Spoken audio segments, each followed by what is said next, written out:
রাধে প্রসাদ যেষা প্রসাদান্ন গতি কুতয়তি ধ্যায়ং স্তুভং স্তস্য যশস্তি সন্দম বন্দে গুরশ্রী চরণরবিন্দম গৌর কৃপা ভূলিভূতং প্রভুং শ্রী হরিনন্দনম মম জীবন সর্বস্বম ভক্ত্যা নৌমি পুনঃ পুনঃ রাধা কৃপাময় বপু শ্রী গুরু দীনতারকং প্রভুং শ্রী গৌর গোপালং ভক্ত্যা নৌমি পুনঃ পুনঃ আজানুলম্বিত ভুজৌ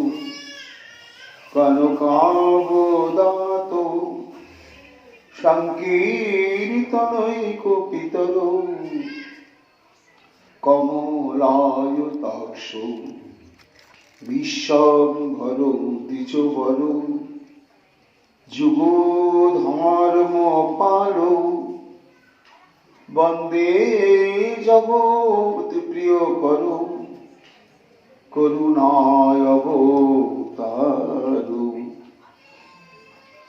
আনন্দলীলাময় বিগ্রহায় হেমাবদিব্যচ্ছবি সুন্দরায় তস্मै মহাপ্রেমরসপ্রদায় চৈতন্যচন্দ্রায় নমো নমস্তে নিরানন্দভিদং সর্বং প্রেমানন্দস্ফটিকৃতং যেন তং সততং বন্দে নিত্যানন্দ জগদ্গুরুং শ্রী অদ্বৈত নমস্তুভ্যং কলি জনকৃপানিধে গৌর প্রেম প্রদানায় শ্রী সীতাপতয়ে নমঃ রাধির স্বরূপায় গৌরাঙ্গ সুহৃদায় চ ভক্ত শক্তি প্রদানায় গদাধর নমস্তুতে প্রণমামি শ্রীবাসং তমাদ্যং পণ্ডিতং মুদা শ্রী গৌরাঙ্গ কৃপা পাত্রং কীর্তনানন্দ মানসং গৌরী প্রেম প্রদায়ৈব সর্বত্র সমদর্শিনে নারায়ণ সুতায় চ শ্রীবন্নর হরয়ে নমঃ বরাপিড়ভিরামং মৃগমদতিলকং কুণ্ডলাক্রান্তগণ্ডং কঞ্জাক্ষং কুম্ভকণ্ঠং স্মিত শুভগমুখং সাদরেণস্তু বিনুম শ্যামং শান্তং ত্রিভঙ্গং রবিকরো বসনভূষিতং বৈজয়ন্ত্যাং বন্দে বৃন্দাবনস্থযুবতিশতকৃতং ব্রহ্মগোপালবীশং নমো নলিরনেত্রায় বিনুবাদ্য বিনোদিনে রাধাধর সুধাপাদং শালিনে বনমালিনে হে কৃষ্ণ করুণা সিন্ধু দীনবন্ধু জগৎপতে গোপেশ গোপিকা কান্ত রাধাকান্ত নমস্তুতে মুখং করোতি বাচালং পঙ্গুং লঙ্ঘয়তে গিরিং যতি কৃপা তমহং বন্দে পরমানন্দ মাধবং তপ্ত কাঞ্চন গৌরাঙ্গী রাধে বৃন্দাবনেশ্বরী বৃষভানুসুতে দেবী তং নমামি হরে প্রিয়ে মহাভাব স্বরূপতং কৃষ্ণ প্রিয়া বরিয়সী প্রেমী ভক্তি প্রদে দেবী রাধিকা তং নমাম্যহম वन्दे नन्दव्रज स्त्रीणां तदोरेणुभिघ्नश यशां भूरि कथोद्गीतं पुनाति भुवनत्रयम् अचतुर्वदन ब्रह्मा दिबाहुरपरो भूरि अभालोचन शम्भु भगवान् वदरायणि जं प्रभजन्तमनुपेतमपेतकृतं द्वैपायन विरह कातरया जुहाव पुत्रिति तन्मया दया तरवयोगिने दुस्तं सर्वभूत हृदय मणिमानतस्मि तमादिदेवं करुणानिधानं तमालवर्णं श्वेतावतारम् अपारो संसार समुद्र सेतुं भजामहे श्रीभागवत स्वरूपम् वञ्चाकल्पतरुभ्यश्च कृपा सिन्धुभ्येव च पतितानां वैष्णवेभ्यो नमो नमो। जय रूप सनातन भट्ट रघुनाथ श्रीजीव गोपाल भट्ट दासेर गुणा भक्ति भरे बंदी छय गोसाइयेर चरण যাহা হইতে বিঘ্ন নাশ অভীষ্ট পূরণ। জয় গৌরী ভক্তবৃন্দ, গৌর যাদের প্রাণ সবে মিলিতে হো মোরে, নিতাই গৌর ভক্তিদান, নিতাই গৌর হরি বল, নিতাই গৌর হরি বল, নিতাই গৌর হরি বল। জয় জয় নিতাই গৌর হরি বল। নর হরি প্রাণ আমার গৌরাঙ্গ হে, হা গৌরা প্রাণ গৌরা গৌরাঙ্গ হে, প্রাণ গৌরাঙ্গ হে। জয় মহাপ্রভু। হরিষে পূর্ণিত হইল সর্বকলেবর, দণ্ডাইয়া স্তুতি করে জুড়ি দুই কর। সহজে পণ্ডিতি বড় মহাভাগবত, আজ্ঞা পায় স্তুতি করে যেনই অভিমত। কলিযুগ পাবন অবতার প্রেম পুরুষোত্তম শ্রীমন মহাপ্রভুর বিশেষ কৃপা ভাজন শ্রীমন নিত্যানন্দ প্রভুর কৃপা রসে গঠিত তনু কৃষ্ণ দ্বৈপায়ন বেদব্যাস অবতার পরম পূজ্য পাদ শ্রীমদ বৃন্দাবন দাস ঠাকুর তার শ্রী শ্রী চৈতন্য ভাগবতে মধ্যখণ্ডে দ্বিতীয় অধ্যায়ে শ্রীমন মহাপ্রভু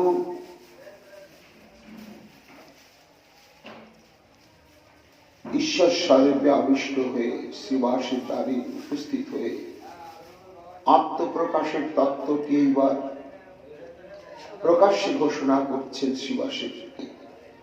সেই সময় শ্রীবাস পণ্ডিত দেবগৃহের দ্বার রুদ্ধ করে নৃসিংহদেবের স্তুতি নতি আরাধনায় নিবিষ্ট চিত্ত ছিলেন। মহাপ্রভু এসে দ্বারে পদাঘাত করে তার আগমন সংকেত জানাতে শুরু করলেন। মহাপ্রভুর এই অভাবনীয় কণ্ঠস্বর শ্রবণ করে চমকিত চিত্তে শ্রীবাস পণ্ডিত দ্বার খুলে মহাপ্রভু চতুর্ভুজ মূর্তি দর্শন পেলেন, বিমূঢ় হয়ে পড়লেন। আমি প্রভুর কোন সেবার দ্বারা তাকে তুষ্ট করব বুঝতে পারছেন না। মহাপ্রভু বললেন, তুমি আমার স্তুতি করো। এই স্তুতি বা স্তব আমাদের ভজন জগতে একটি বিশেষ প্রয়োজনীয় গুরুত্বপূর্ণ অঙ্গ। এতে শ্রী ভগবানের হৃদয় বিগলিত হয় স্তবকারী বা শ্রুতিকারীর প্রতি। যেমন করেই হোক, ব্যাকরণগত ভাবে সেই স্তুতির যদি কোনো ভ্রান্তি থেকে থাকে, তবু ভগত বৎসল প্রভু আমার ভাবগ্রাহী, তিনি সেই সমস্ত ত্রুটি তিনি ধরেন না। তিনি অনুভব করেন ভক্তের হৃদয়খানা কত অকৃত্রিম, কত নিষ্কপট হয়েছে, এবং তিনি কত আত্মসমর্পিত চিত্ত হতে পেরেছেন। এইবার প্রভুর যখন আদেশ, শ্রীবাস তুমি আমার স্তুতি করো, এইবার গললোক নিকৃত বাসী গদগদ কণ্ঠে ভক্তি ভরে স্তুতি করছেন, চিন্তা করছেন তাকে কোন স্বরূপে স্তুতি করব। তার তো অনন্ত স্বরূপ, অনন্ত ভাব, অনন্ত রূপ।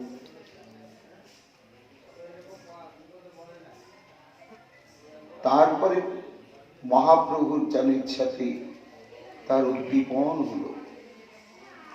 সহজেই পণ্ডিত বড় মহাভাগবত, আজ্ঞা পায় স্তুতি করে যেন অভিমত।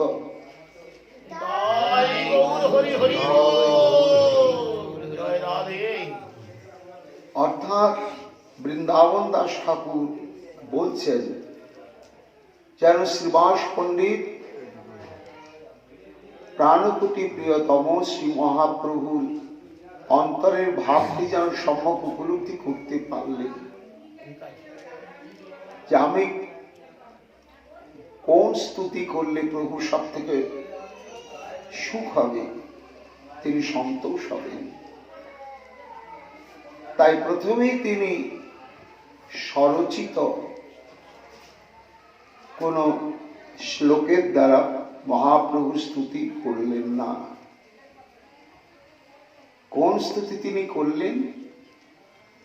ভাগবতে আছে ব্রহ্ম মোহ অপনোদনে, সেই শ্লোক পড়ি স্তুতি করয়ে প্রথমে,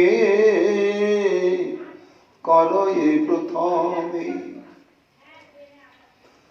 স্তবের যে প্রস্তাবনা ভূমিকা স্বরূপ প্রারম্ভিক যে স্তুতি, সেই স্তুতিটি শ্রীবাস পণ্ডিত তার বিশেষত দশম স্কন্ধত কণ্ঠস্থ। তাই দশম স্কন্ধে চতুর্দশ অধ্যায়ে ব্রহ্মমোহন লীলা, সেই লীলাতে যখন ব্রহ্মার মোহ অপনোদিত হয়ে গেল ভগবত কৃপাতেই, ভগবত ইচ্ছাতেই, সম্যক তত্ত্ব উপলব্ধি করতে পারলেন যে আমি যাকে সাধারণ বালকগণে উচ্ছিষ্ট ভোজী একজন নর শিশু, নর বালক ভেবেছিলাম, আসলে তিনি তা নয়। তিনি সেই চরম পরম ঈশ্বর পরম কৃষ্ণ সচ্চিদানন্দ বিগ্রহ, অনাদিনাদি গোবিন্দ সর্বকারণ কারণ। সেই যে পূর্ণ ব্রহ্ম সনাতন এবং পরতত্ত্ব স্বরূপ ব্রহ্মা, সেটি সম্যক উপলব্ধি করে ভগবানের অনন্ত রূপের মধ্যে তার কোন রূপ আর কোন স্বরূপের মধ্যে পরিপূর্ণতম সত্তাটি প্রকটিত অবস্থিত ব্যক্ত, না সেটি হচ্ছে একমাত্র ব্রজরাজ নন্দন স্বরূপেতে। কেন না এই স্বরূপেতে শ্রী ভগবান হচ্ছে চরমতম ঐশ্বর্য এবং চরমতম মাধুর্যের মিশ্রিত একটি স্বরূপভূত ঈশ্বরতত্ত্ব বিশেষ। তা সেই সিদ্ধান্তের সার্থক মূর্তি হচ্ছেন আমার শ্রী গোবিন্দ।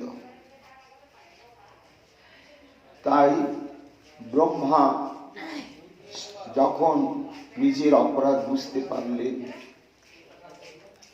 প্রভুর তত্ত্বটি বুঝতে পারলেন, তখন তিনি স্তুতি করেছিলেন, অনেক অনেক স্তুতি। তার মধ্যে যে প্রথমেই যে স্তুতিটি করেছিলেন শ্রীবাস পণ্ডিত, সেই স্তুতিটাকে গ্রহণ করলেন। ভক্তগণ যেন প্রশ্ন করছেন বৃন্দাবন দাস ঠাকুরকে, তো ব্রহ্মস্তুতি কেন বেছে নিলেন শ্রীবাস পণ্ডিত? সেই ব্রহ্মস্তুতির বিষয়বস্তুটি কেমন? না ব্রহ্মা গললগ্নিকৃত বাসে গদগদ কণ্ঠে নতজান হয়ে বসে নয়নে জলে অক্ষ পরিপ্লাবিত করতে করতে স্তুতি করছেন। নবিদ্যতে অপ্রবপুষে তরিদম্বরায় গুঞ্জাবতংশ পরিপিচ্ছল সন্মুখায় বর্ণস্রজে কবল বেত্র বিষাণ বেণু লক্ষ্মশ্রিয়ে মৃদু পদে পশু পঙ্গজায়। তো এটি তো সে ব্রজরাজ নন্দনের স্তুতি হলো, কিন্তু শ্রীবাস পণ্ডিত তাকে তো ব্রজরাজ নন্দন স্বরূপে দর্শন পাননি, পেয়েছেন শঙ্খ চক্র গদা পদ্ম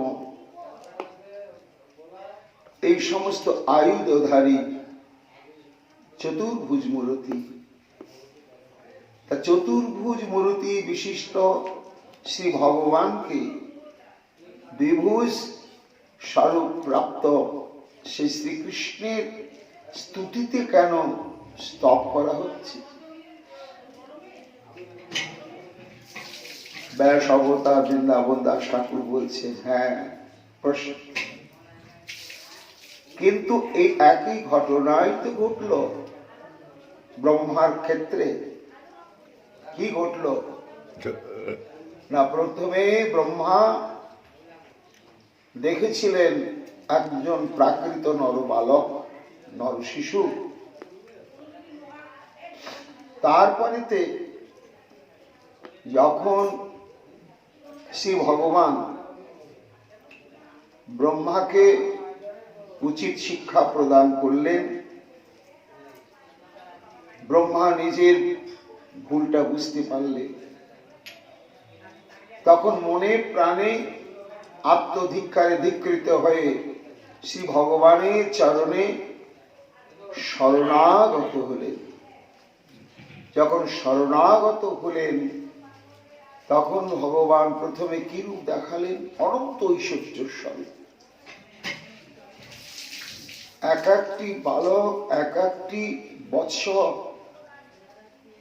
চতুর্ভুজ মূর্তি বিশিষ্ট, এবং প্রত্যেকটি চতুর্ভুজ মূর্তিকে অজস্র দেবতা, গন্ধর্ব, কিন্নর, মুনি, ঋষিগণ স্তুতি করছেন, দিকপাল বৃন্দ আরাধনা করছেন। এই স্বরূপ দেখলেন। তারপরে শ্রী গোবিন্দ আমার কৃপা করে এই যে মাধুর্য ভগবত্তা সার ব্রজে কইলা পরচার, তাহা সুখ ব্যাসের নন্দন। যে ভগবানের নিজস্ব যে চরমতম মাধুর্য ঘনাকৃতি মূর্তি, সেটি দেখালেন, সেই নরবপু তাহারই স্বরূপ। তখন ব্রহ্মা বুঝতে পারলেন যে যার অবাঙ্গবাংশ গোচরম মহা ঐশ্বর্য, আসলে তিনি স্বয়ং পূর্ণ ব্রহ্ম, সেই নন্দনন্দন। তাই ঐশ্বর্য দর্শন করেও, ভগবানের অনন্ত চতুর্ভুজ মূর্তি দর্শন করার পরেও ব্রহ্মা তাতে শেষে কি অনুভূতি প্রাপ্ত হলেন না, তিনি সেই পূর্ণ ব্রহ্ম সনাতন নন্দনন্দন যশোদানন্দ স্বরূপ।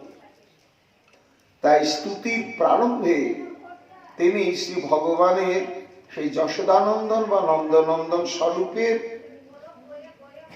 ভাবনা নেই স্তুতিটি আরম্ভ করলেন। শ্রীবাস পণ্ডিতের ক্ষেত্রে যেন ঠিক তাই হলো। শ্রীবাস পণ্ডিতকে দেখালেন মহৈশ্বর্যের স্বরূপ চতুর্ভুজ বিরাসনে উপবিষ্ট শ্রীমন মহাপ্রভু। কিন্তু তারপরে শ্রীবাসের অন্তঃকরণে প্রতিভাত হতে লাগলো ব্রজেন্দ্র নন্দন যেই শচীসুত হইল, সেই তো তিনি। তাহলে আমি যেমন দশাপ্রাপ্ত হয়েছি, এই রকম দশা কে প্রাপ্ত হয়েছিল মনে পড়ে গেল ভাগবতী ব্রহ্মমোহন লীলা। হ্যাঁ, ব্রহ্মার হয়েছিল। তাহলে ব্রহ্মা যে স্তুতির দ্বারা শ্রী ভগবানের সন্তোষ বা তুষ্টি বিধান করেছিলেন, আমারও ওটাই কর্তব্য। তাই ব্যাস অবতার বৃন্দাবন দাস ঠাকুর বলছেন, ভক্তগণ সেই শ্লোক পুরী স্তুতি করে। প্রথমে প্রারম্ভিক স্তুতিটা বলছেন জোড়হাত করে, নৌমিড্ডে তে তে নৌমি ইড্ডে। ইড্ডে মানে হচ্ছে সর্বপ্রণম্য, সর্বসেব্য বা সর্বপূজ্য। ব্রহ্মাণ্ডে যত শিব তত্ত্ব রয়েছে, যত পূজ্য তত্ত্ব রয়েছে, যত আরাধ্য তত্ত্ব রয়েছে, তার মধ্যে একমাত্র তুমি মূল, আর কেউ নয়। তোমাকে আরাধনা করলে সব আরাধনা হয়, তোমাকে সেবা করলে সব হয়ে যায়। তাই নৌমি তে ইড্ড, হে প্রণম্য, তোমাকে আমি নৌমি, অর্থাৎ নমন ধাতু, নিজেকে পরিপূর্ণভাবে কায় মন বাক্য ওই চরণে সমর্পণ করে শরণাগত হয়ে আমি তোমাকে প্রণাম নিবেদন করছি। প্রভু বাল্যাবিশেষী শ্রী গোবিন্দ শুনছেন, দেখছেন একটা অদ্ভুত মানুষ, চারটা মুখ। ও মনে পড়ে গেল, মা বলেছিলেন যার চারটে মুখ হয় তিনি হচ্ছেন চতুর্মুখ ব্রহ্মা। কেন কিছুই জানেন না, বোঝেন না। ও তাহলে ইনি তো সেই ব্রহ্মা ঠাকুর। দেখো দেখিনি, সেই ব্রহ্মা ঠাকুর।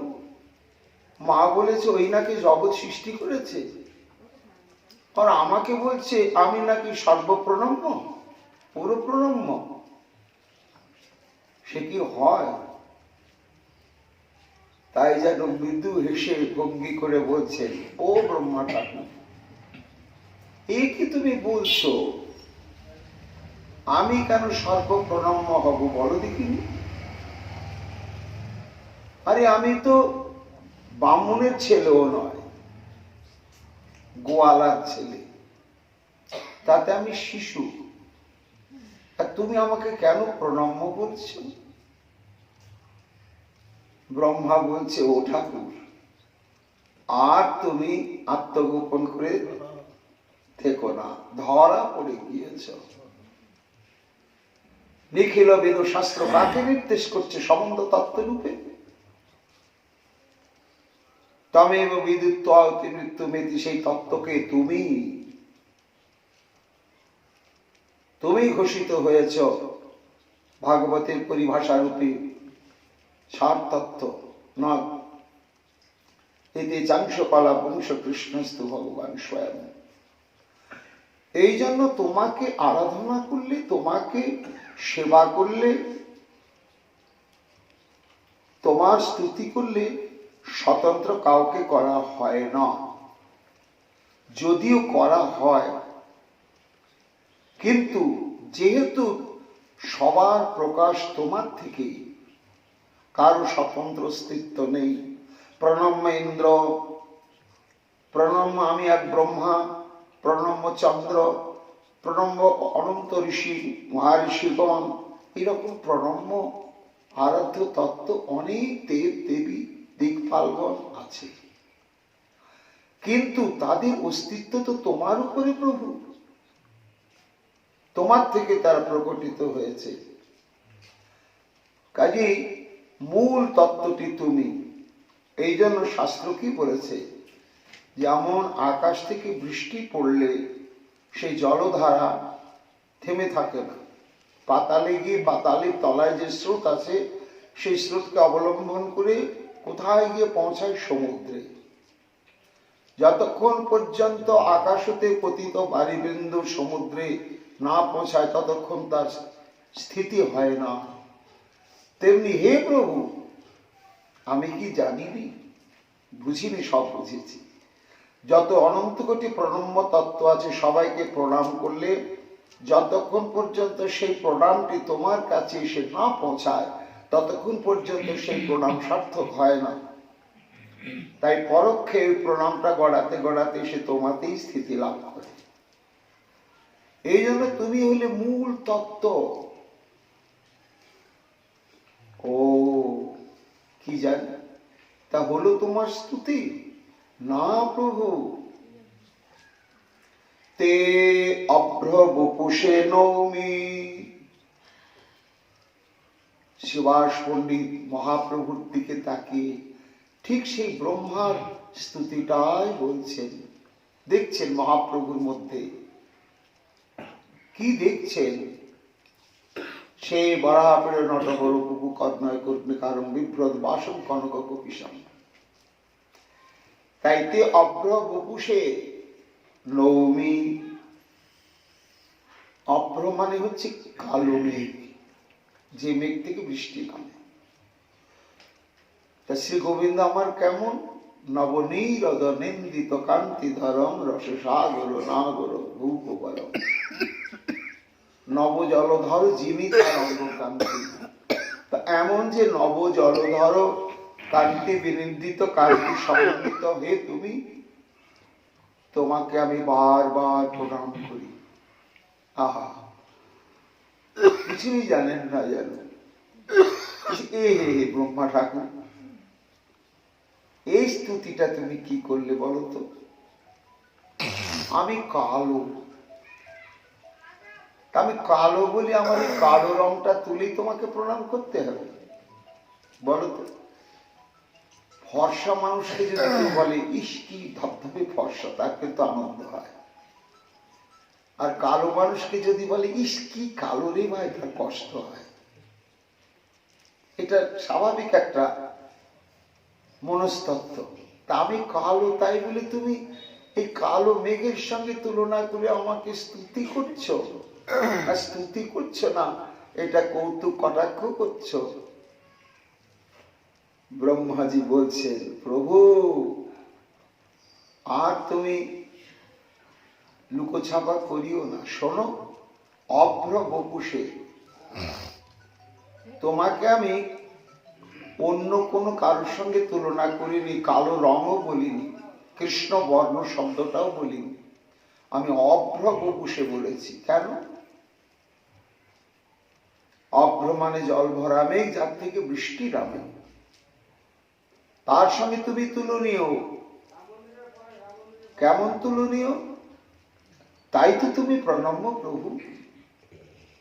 একে একে বলি শোনো। ওই দেখো জল ভরা মেঘ, তার থেকে যখন বরিশন হতে শুরু করে তখন মেঘ অবিচারে নির্বিচারে বৃষ্টি প্রদান করে থাকে। এই জায়গাটা অসৎ লোকের, পাপী তাপীর লোকের, এই জমিটাতে, এই জায়গাতে বৃষ্টি দেব না, এটা শ্মশান, এটা ভাগার, এটা অপবিত্র ভূমি, এইখানে বৃষ্টি দেব না, এই স্থানটা সাধু পবিত্র লোকের, এইখানে বৃষ্টি দিই। মেঘ কি এমন বিচার করে করে বৃষ্টি দেয়? তা দেয় না। অকাতরে অবিচারেই যেমন বৃষ্টি দেয়, তেমনি হে প্রভু তুমি এই অকাতরে অবিচারে বৃষ্টি করিয়ে দিয়েই যাচ্ছ, বৈষণ হতেই চলেছে। কি ওই দেখো মহাজন বলছেন, কৃষ্ণ নব জলধর জগৎ শস্য উপর বরি ক্ষয়ে লীলামৃত ধার। তুমি এই জগতের জীবের পরাগতি প্রদানের জন্য তোমার হৃৎকর্ণ রসায়নী যে মহাশক্তি সম্পন্ন অপ্রাকৃত লীলা প্রসঙ্গ কথা তুমি অনর্গল সাধু মহতের মধ্য দিয়ে পরিশন করিয়ে চলেছ। এতে কি হচ্ছে? পাত্রাপাত্র বিচার নেই। হরি কথা যেখানে হয়, ভয়ঙ্কর মহাপাপী নাস্তিক পাষণ্ডী সেও পথ দিয়ে যেতে কি তার কর্ণে প্রবেশ করে না? করে। আর যেই কর্ণে প্রবেশ করে সে গ্রহণ করুক না করুক, কর্ণে প্রবেশ করলেই তুমি সঙ্গে সঙ্গে ঢুকে যাও তার অন্তঃকরণে। ওই শব্দ ব্রহ্মরূপে গিয়ে তখন তোমার ভজন শুরু করো। কি ধুনতি সমলম কৃষ্ণ শরীর যথা সরব। এ তো আমাকে ভজবে না, বিষয়কে ভজছে, হৃদয়টাকে কাম কাঁটাতে পরিণত করে রেখেছে, কণ্টক বন, কামনা বাসনার আবর্জনায় মলিন।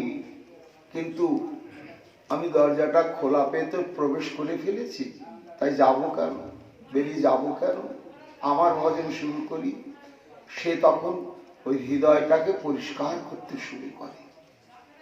মূঢ় যে বোঝে না যে অজ্ঞাতসারে কখনো সেই ভাগবতের ধ্বনি, সংকীর্তনের ধ্বনি রূপে আমার কর্ণদ্বারে ভগবান আমার অন্তঃকরে প্রবেশ করে ভজন শুরু করে দিয়েছে, সেই ক্রিয়াটি শত জন্মের পরে হলো সেটি প্রকাশ পায়। তখনই গুরু পদাশ্রয়ে মনোবৃত্তি জাগে, তখনই তার ভজন ক্রিয়া শুরু হয়ে যায়। এই যে অযাচিত তোমার লীলা কথামৃত বরিশন, এই ধর্ম বিশিষ্ট তুমি বলেই তে অভ্র বপুষে নৌনি। তারপরে দেখো মেঘের বরিশনের আরো বৈশিষ্ট্য কি প্রভু? গ্রীষ্মের পরে আসে বর্ষা, ভয়ঙ্কর গ্রীষ্মকাল, দীর্ঘদিন থেকে এক ফোঁটা বৃষ্টি হয়নি, খাল বিল শুকিয়ে গিয়েছে, একেবারে আগুনে হাওয়া প্রবাহিত হচ্ছে, মানুষ সইতে পারছে না, ঘুমোতে পারছে না। এমতো অবস্থায় দৈবক্রমে যদি আকাশে মেঘের ঘন ঘটা অবিশ্রান্ত ভাবে যদি বৃষ্টি শুরু হয়ে যায়, সঙ্গে সঙ্গে আবহাওয়া পাল্টে যায়। সেই দুর্বিষহ সন্তাপময় যে গ্রীষ্ম গরম আর থাকে না, একটি প্রশান্তি ঢেলে দেওয়া শীতলতায় সমগ্র পরিবেশ স্নিগ্ধ হয়ে যায়। মানুষ বলে আহ প্রাণটা বাঁচিল, শীতল হলাম। ঠিক তদ্বৎ এই যে ত্রিতাপ জ্বালাময় সংসার মরুভূমিতে কামনা বাসনার দ্বারা প্রবাহিত জীব ভ্রান্ত হয়ে চলছে, চলতে চলতে চলতে চলতে তাতল সৈকতে বারি বিন্দু সমসুতমিত যেমন তপ্ত বালুকার উপরে একটা ধান দিলে ক্ষয়ী হয়ে যায়, ঠিক তদ্বৎ ফুটছে। সেই সময় যদি কখনো কোনো সাধুগুরু বৈষ্ণবের কৃপা দৃষ্টি সম্পাদের সূত্র ধরে তোমার লীলামৃত তার কর্ণদ্বারে হৃদয়ে প্রবেশ করে, তখনই কি হয়, সব ত্রিতাপ জ্বালা দূর হয়ে যায়। তাহলে বলো, মেঘের সঙ্গে তোমার কত তুলনা আছে বলো? আমি শুধু কালো রংটা দেখেই বলিনি, আমি মেঘ বলেছি। আবার মেঘের বৈশিষ্ট্য দেখো, মেঘের বৃষ্টি নামে বলেই বীজের অঙ্কুর উদ্গম হয়, ফসল হয়, শস্য প্রাপ্ত হয়, মানুষ বাঁচে। তেমনি তুমি হচ্ছে অপ্রাকৃত চিন্ময় কৃষ্ণবর্ণ মেঘ, আর তার থেকে লীলামৃত পরিশন হচ্ছে। তাতে কি হচ্ছে, মালি হইয়া সেই বীজ করে আরোপণ, শ্রবণ কীর্তন জল করো সিঞ্চন। ভক্তিলতার বীজ শ্রী গুরুদেব যে বপন করে দেন ভক্তের হৃদয় ক্ষেত্রে, তাতে তো জলসিঞ্চনের দরকার রয়েছে। সেই জলসিঞ্চনটা কি না, শ্রবণ আর কীর্তন। তোমার এই নাম লীলাদি শ্রবণ এবং কীর্তন রূপ জলসিঞ্চন হতে থাকে। অর্থাৎ নাম রূপে লীলা রূপে তুমি কৃপাবাড়ি সিঞ্চন করতে থাকো, তার ফলে ভক্তের হৃদয়ে রূপিত ভক্তিলতার বীজ অঙ্কুর উদ্গম হয়। বাড়তে বাড়তে বাড়তে বাড়তে কি হয়, তদুপরি যায় লতা গুলো বৃন্দাবন, কৃষ্ণ কল্প তরু মূলে করে আরোহণ, তা বিস্তারিত হইয়া ফলে প্রেম ফল। এই জন্য তে অভ্র বপুষে নৌমি, পাল্লাভিষেক গোবিন্দ বলছেন, বাহ বাহ বাহ, ব্রহ্মা ঠাকুর তুমি তো সব বিচার করে ভালোই বলছো, তাহলে কি তোমার এই স্তবটা শেষ হয়ে গেল? না না প্রভু, হয়নি। তবে তড়িদম্বরায়তে নৌমি, অর্থাৎ তড়িৎ মানে বিদ্যুৎ, বিদ্যুৎ বর্ণ বিশিষ্ট সমুজ্জ্বল বস্ত্র পরিহিত যে তুমি, এমন তোমাকে আমি বারবার প্রণাম নিবেদন করি প্রভু। গোবিন্দ বলছেন, এটা আবার প্রণামের বিষয় হয়? আরে আমি তো জন্ম থেকে ভীষণ কালো, আমার এটা খুব দুঃখ। মার কাছে কেঁদে বলেছিলাম, আমি এত কালো কেন মা? মা বলেছিল, তুমি কৃষ্ণ পক্ষে জন্মগ্রহণ করেছো আর কালো গায়ের দুধ পান করে বড় হয়েছে, তাই তুমি কালো। তো মা এই কালো ছেলেটাকে কেমন বর্ণের পোশাক বসন পরালে ভালো মানাবে, তাই বেছে বেছে বিভিন্ন বর্ণের বসন পরাতে পরাতে হলুদ বস্ত্রটা যখন পরিয়েছে, তখন ওই কালো বর্ণে হলুদ বর্ণ বিশিষ্ট বস্ত্রটা মার খুব পছন্দ হয়েছে। সেই থেকে মা আমাকে হলুদ বস্ত্রই পরায়, আর আমারও খুব ভালো লাগে হলুদ বসনটা, তাই আমি হলুদ বস্ত্র পরি। আমার এই পীতবরণ বস্ত্রকে উল্লেখ করে তোমার প্রণাম করার কি হলো? ব্রহ্মা বলছেন, শোনো, আমি কিন্তু পীত অম্বর বলিনি, মানে হলুদ বস্ত্র বলিনি, আমি বলেছি তড়িৎ অম্বর, অর্থাৎ বিদ্যুৎ বর্ণ বিশিষ্ট বস্ত্র, বিদ্যুৎ বলেছি। তাতে কি হলো, কি হবে শোনো। বিদ্যুতের স্বভাব কি জানো তো? বিদ্যুতের এক নাম ক্ষণপ্রভা, চঞ্চলা, চপলা, অর্থাৎ এক ঝলক দেখা দিয়ে বিদ্যুৎ আর থাকে না। এই জন্য ব্রহ্মাণ্ডে যত চঞ্চল বস্তু, সেই চঞ্চল বস্তুকে দৃষ্টান্ত দিয়ে বুঝাতে গেলে ওই বিদ্যুৎকেই টেনে আনে সবাই। বিদ্যুতের মতো এলো আর গেল, আর দেখা গেল না কোনোদিন, এক ঝলক বিদ্যুতের মতো। তাহলে বিদ্যুৎ হচ্ছে মহা চঞ্চল, এই স্বভাব কখনো যায় না। কিন্তু কি অদ্ভুত, যেটি প্রবাদ রয়েছে যে স্বভাব যায় না মরলে, মরে গেলেও নাকি মানুষের জন্মসূত্রে পাওয়া স্বভাবটা পরিবর্তন হতে চায় না।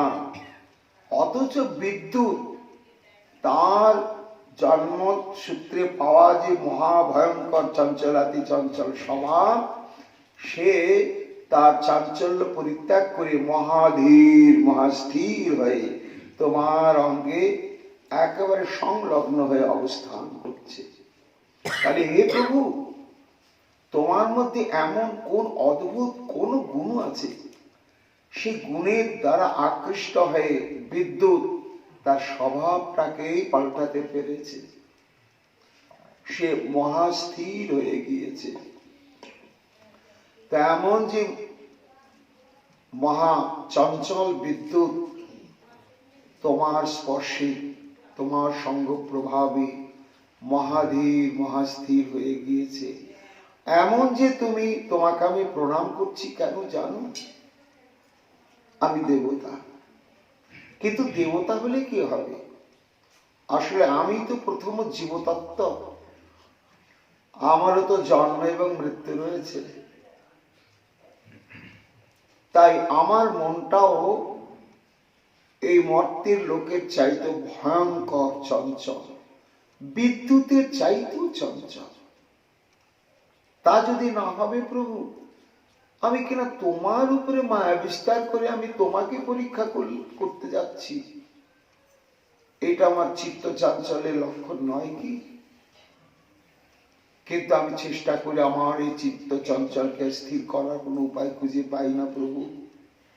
আজকে তোমার অঙ্গে বিজড়িত পীত বর্ণের বিদ্যুৎ বর্ণের বস্ত্র দর্শন করে আমার হৃদয়টা ভরে গিয়েছে আশায়, যে ওই বিদ্যুৎ যখন শ্যাম অঙ্গের পরশনে মহাধীর মহাস্থির হতে পেরেছে, আমিও যদি তোমার শুভ কৃপা দৃষ্টি প্রাপ্ত হই, অদর্শী কৃপা দৃষ্টি প্রাপ্ত হয়ে যদি তুমি কৃপা করে আমাকে তোমার চরণে সংলগ্ন করে নাও, তাহলে এই চঞ্চলাতি চঞ্চল ব্রহ্মা ওই বিদ্যুৎ বর্ণ বিশিষ্ট বস্ত্রের ন্যায় মহাধীর মহাস্থির হবে।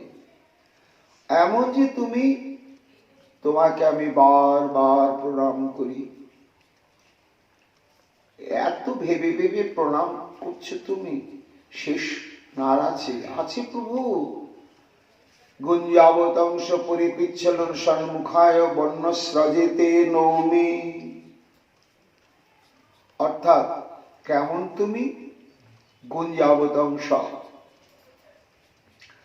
তোমার কণ্ঠে, তোমার কর্ণে বৃন্দাবনের বনজাত গুঞ্জা, শ্বেত গুঞ্জা ফল, তারই মালা, তার দ্বারাই নির্মিত কুণ্ডল, আর তোমার মস্তকে পিচ্ছল সন্মুখায় ময়ূর পুচ্ছ এবং বর্ণস্রজে, আর তোমার কণ্ঠে এবং বক্ষ প্রদেশে শোভিত হচ্ছে পণ্যজাত কুসুমের দ্বারা প্রস্তুত করা 3টি মালা। সর্ব ছোট মেলাটি হচ্ছে কুসুম মালা, তারপরে হচ্ছে বৈজয়ন্তী মালা, জানু পর্যন্ত লম্বিত, আর চরণাবতী লম্বিত যে মালাটা, তার নাম হচ্ছে বনমালা। এই 3টি মালাই হচ্ছে এই বৃন্দাবনের বনজাত দ্রব্যের দ্বারা। বনমালা, বৈজয়ন্তী মালা এবং কুসুম মালার ভেদ আছে। কুসুম মালা হচ্ছে বৃন্তশূন্য বিভিন্ন বর্ণ বিশিষ্ট কুসুমের দ্বারা গাঁথা মালা, যেটি নাভি পর্যন্ত বিলম্বিত হয়, আর মুখ্য 5টি কুসুমের দ্বারা গম্ভিত মালিকা, পদ্ম, কুন্দ, পারিজাত, তুলসী এবং মন্দার, একে বলা হয় বৈজয়ন্তী মালা। আর অতি সুকোমল পত্র এবং কুসুম পাতা দিয়ে ফুল দিয়ে যে মালাটি প্রস্তুত হয় তার নাম হচ্ছে বর্ণমালা। তা এমন তুমি বন্যজাত কুসুম পত্রাদির দ্বারা গাথা মালা অঙ্গে ধারণ করেছ বন্যস্রজে, এমন তোমাকে আমি প্রণাম করছি। গোবিন্দ হেসে বলছেন, এটা আবার প্রণামের বিষয় হয় ব্রহ্মা ঠাকুর, বলো তো? আরে মা যখন আমাকে পাঠায় না, শুধু আমাকে না, সব সখাদের পিতা মাতা একেবারে অষ্ট অলঙ্কারে বিভূষিত করে পাঠায়।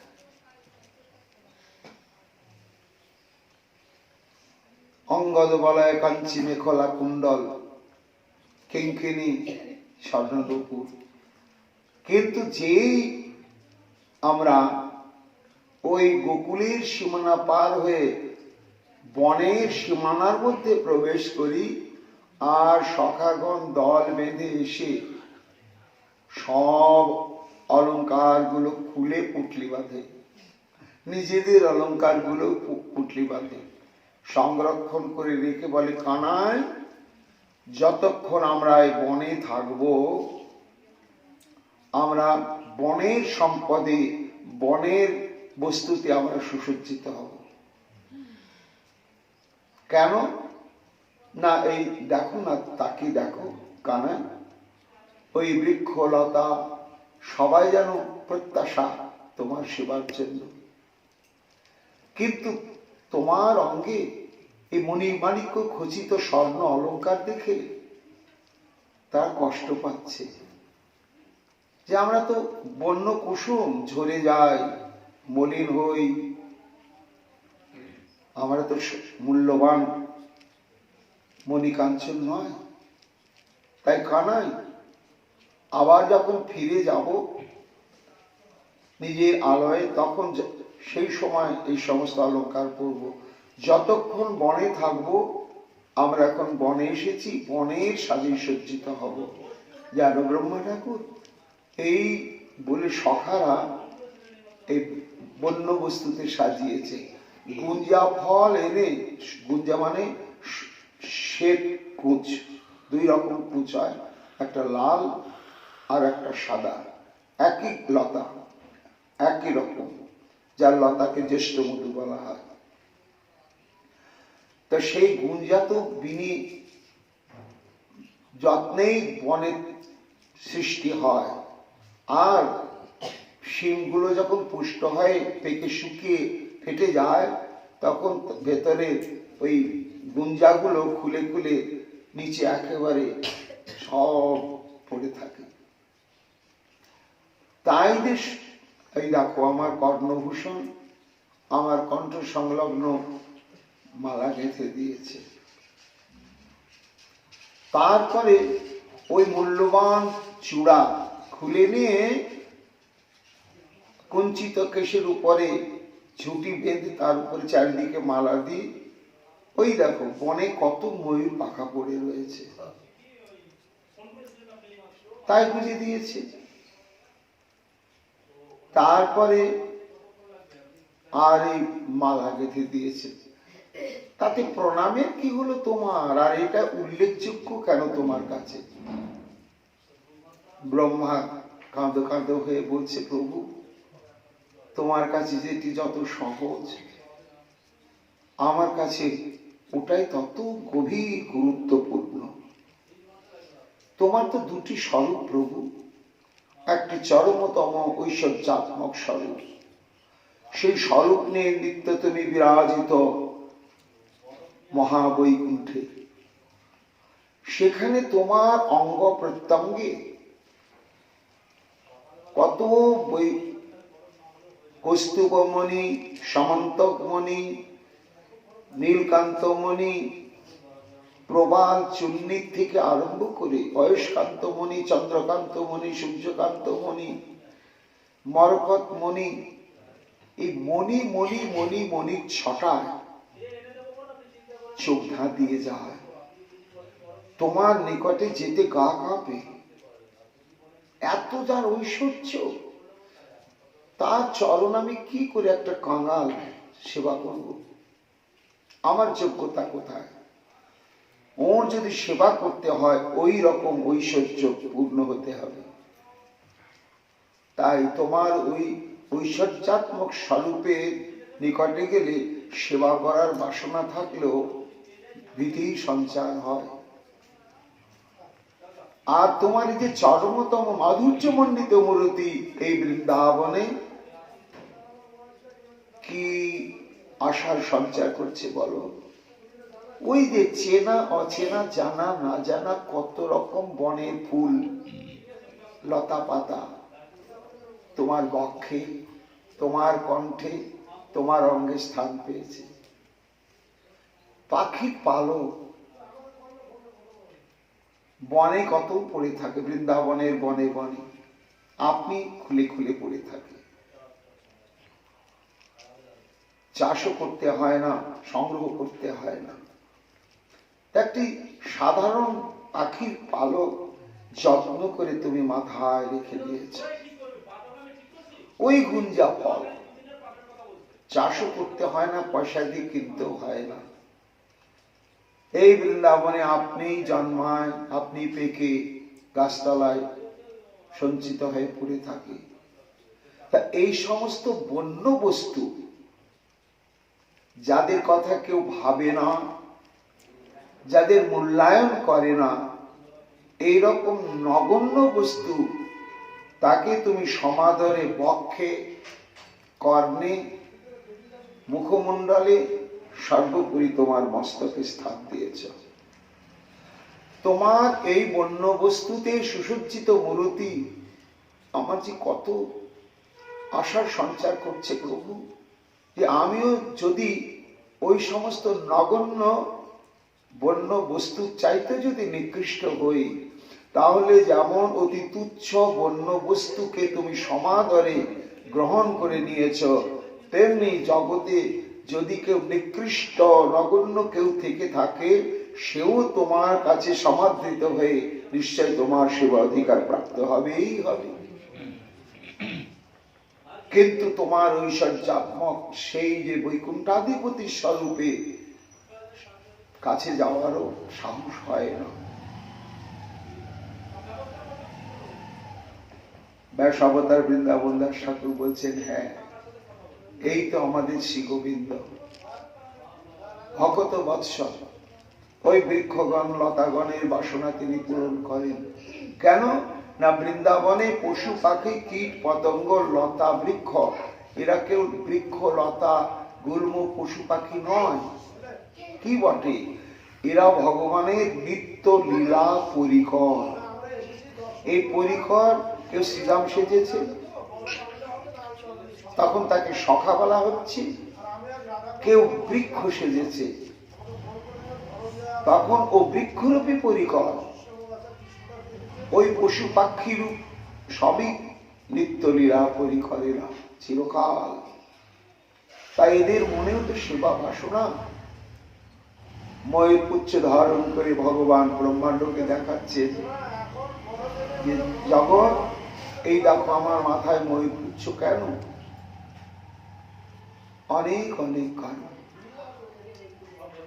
একটি হচ্ছে ময়ূর যেমন ময়ূরীর সঙ্গে শারীরিকভাবে সম্পৃক্ত না হয়েও রমণ সুখ আস্বাদন করে থাকে, তেমনি জগৎকে শ্রী গোবিন্দ দেখাচ্ছেন আমি প্রাকৃতভাবে দৈহিক সম্পর্কিত হয়ে কারোর সঙ্গে সংযুক্ত নয়, কিন্তু সবার আত্মায় আত্মায় অন্তর্যামী রূপে আমি রমণ করে চলেছি। এই দেখো তারই প্রতীক আমার এই ময়ূর পুচ্ছ। আবার চরমতম ভক্ত বাৎসল্যের নিদর্শন কি না, একদিন সানুভাবানন্দে মল্লার রাগে বংশী বাদন করছেন, হেলে দুলে ত্রিভঙ্গ বঙ্কিম ঠামে দাঁড়িয়ে শ্রী গোবিন্দ। আর মল্লার রাগে আকৃষ্ট হয় মেঘ, আকাশে মেঘের সঞ্চার হয়েছে, আর সঙ্গে সঙ্গে বনের যত ময়ূর ঝাঁকে ঝাঁকে বেরিয়ে পড়েছে। দেখছি আকাশেও একটা মেঘ, আবার বৃন্দাবনের ভূমিতেও এক অদ্ভুত মেঘ। তখন এত আনন্দ হয়েছে ময়ূরগুলোর, পেখম তুলে সেই ভূমিস্থিত সচল নবজলধরকে কেন্দ্র করে, গোবিন্দকে কেন্দ্র করে ওরা নাচছে। আর তাদের নৃত্য দিকে গোবিন্দ এত সুখ, এত আনন্দ হয়েছে, তখন নিজের হলুদ পুরনিটাকেও বিস্তার করে ময়ূরের মতন করে অভিনয় করে তাদের সঙ্গে নৃত্য করতে শুরু করেছে। ময়ূরগুলোর এত আনন্দ, আমাদেরকে এত আনন্দ দিচ্ছে, এত নাচাচ্ছে। কে কে সুন্দর পুরুষ আমার চিত্তমনকে সব হরণ করে নিলে, অযাচিত ভাবে আমাদের এত সুখ, এত আনন্দ দিচ্ছে। এর বিনিময়ে যদি আমরা ওকে কিছু না দিই তাহলে তো আমরা অকৃতজ্ঞ হব। কোন ময়ূর বলছে, কি দিবি রে ভাই, আমরা তো পাখি, বনে জঙ্গলে থাকি, আমাদের খাদ্য কি বিষধর সাপ, তা আমাদের দেবার মতো ওই চিরসুন্দর পুরুষকে কি বস্তু আছে? কোন ময়ূর বলছে, কেন আছে, এ আমাদের পালক গুলো মানুষ খুব পছন্দ করে, তাই নিয়ে যায় আদর করে করে, তা আমরা এগুলো তো দিতে পারি। কোন ময়ূর বলছে, ধ্যান, যাকে দেখে মনে হচ্ছে যার চরণেতে সমগ্র সম্পদের অধীশ্বরী সেই লক্ষ্মী দেবী গড়াগড়ি যাচ্ছে রে, আর আমরা পাখি পালক দেব তাকে, এই নগণ্য বস্তু তিনি নেবেন কেন? কোন ময়ূর বলছেন, দেখো ভাই, নিক বা না নিক সেটা আমরা দেখব না, আমরা অকপট চিত্তে তাকে ওটাই প্রদান করব।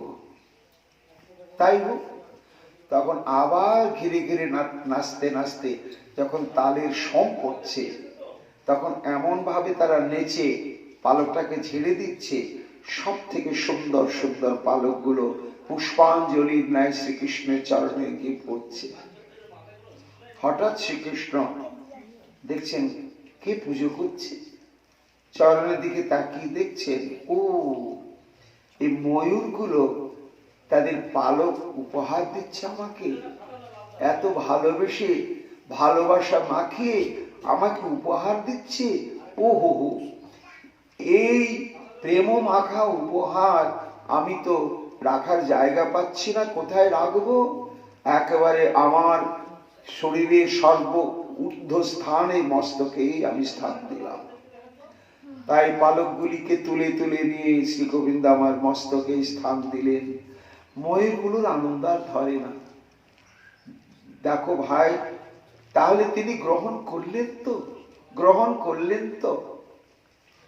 বৃন্দাবন দাস ঠাকুর বলছেন, ভক্তগণ কি শিক্ষা দিচ্ছেন শ্রী গোবিন্দ? বলে, জগৎ আমার মস্তকে ময়ূর পুচ্ছ কেন? না, অতি নগণ্য তুচ্ছ বস্তু ভালোবাসা মাখিয়ে ময়ূরগুলো দিয়েছিল, তো আমাকে যদি কেউ এরকম অকপট ভালোবাসা মাখিয়ে তুচ্ছ বস্তু প্রদান করে, সেই ভক্তির উপহারটি আমার কাছে এত মর্যাদার বস্তু যে আমি কোথাও রাখার জায়গা না পেয়ে মস্তকেই ধারণ করে থাকি। অর্থাৎ তুমিও তোমার জীবনে যত কিছু এই ময়ূরগণের মতো ভালোবাসা মাখিয়ে আমাকে প্রদান করো, যত করো সেই যথেষ্টাছি সব আমাকে দাও। এই জন্য তার মস্তকে পিচ্ছল সম্মুখায়, হে প্রভু, এই জন্যই আমি তোমাকে এই সমস্ত উল্লেখ করে প্রণাম করলাম। হলো তোমার? না প্রভু, কবলবেত্র বিষাণ বেনুল লক্ষ্মশ্রী তে নৌমি, এ তো তোমার মাধুর্যের স্বরূপ। আর শুধু মাধুর্যের স্বরূপ নয়, তোমার মধ্যে আরো একটা অদ্ভুত স্বরূপ কি না, এই যে চতুর্বিধাবক্ষ মাধুর্য, লীলা প্রেমনা প্রিয়াধিক্ষ মাধুর্য বেনুরূপয়, তোমার লীলা মাধুর্য। সেই লীলা মাধুর্য কি? কবল বেত্র বিষাণ বেনু লক্ষ্মশ্রী, কি অদ্ভুত! যিনি পূর্ণানন্দময় চিন্ময় পূর্ণ তত্ত্ব, আজ তিনি ক্ষুধায় কাতর, বাঁ হাতে দধি মাখা অন্নের মণ্ড, একটা দলা বড়, আর ডান হাতে সেখান থেকে একটু একটু করে নিয়ে ভোজন হচ্ছে। আর সখাদের হাসাচ্ছেন, নিজে হাসছেন, আর আঙ্গুলের ফাঁকে ফাঁকে সব লঙ্কার আচার। এবং তোমার লীলা সঙ্গী বেণুটা সযতনে জঠর অঞ্চলে ন্যস্ত, আর কাঁধে শিঙা,